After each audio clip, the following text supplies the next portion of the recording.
Hello. I wasn't sure should I make a video about it or not, but this is kind of getting out of hand, so I need to talk about it. This is about this weapon called Bloodfiend's Fork. It's a spear weapon and everything is completely normal until you see that it has a bleed buildup of 142. For this class of weapon, this is absurdly high. I get it why the blood loss is extremely high, because it already scales with arcane, and with blood affinity it kind of stacks, increases the arcane scaling, and you get an unnecessary amount of bleed for a spear weapon.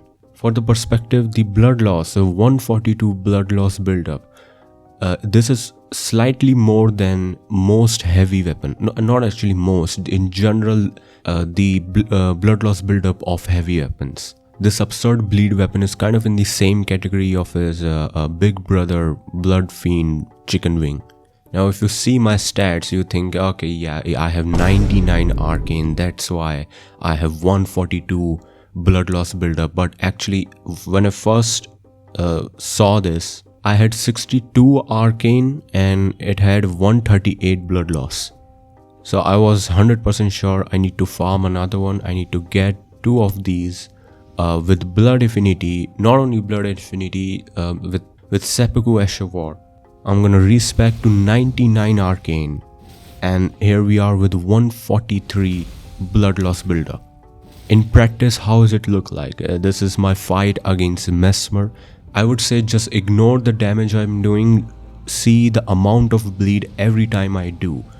I haven't recorded the PvP with this weapon, but one jump attack, it's 2 hits and bleed.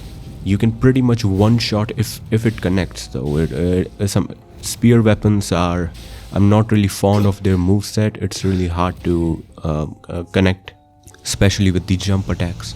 But if you do, it's 100% guarantee one shot. My point of saying all this is 100% getting nerfed, I believe, sometime in future. I don't know when. But what I think it should be changed is the blood loss buildup. Not only blood loss buildup, any stat buildup of a weapon should be based on the speed of that weapon class. It is usually that case. Faster weapons has lesser blood loss buildup, and heavy weapons, slow weapons have much higher blood loss buildup because you're doing less hits per second. In core, this should be followed, and it cannot be overshadowed by the fact its scaling is different or already has an initial arcane scaling, because this Bloodfiend Fork already have an arcane scaling, putting blood loss. It's the same case with the Ripple Albonoric weapon. It scales with the arcane type bullshit.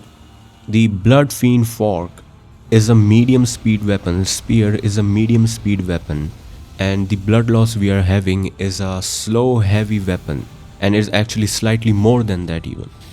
You are doing more hits per second, and it's just normal attacks. You can put impaling thrust or just any multiple hits Ash of War, so you can do instant bleed.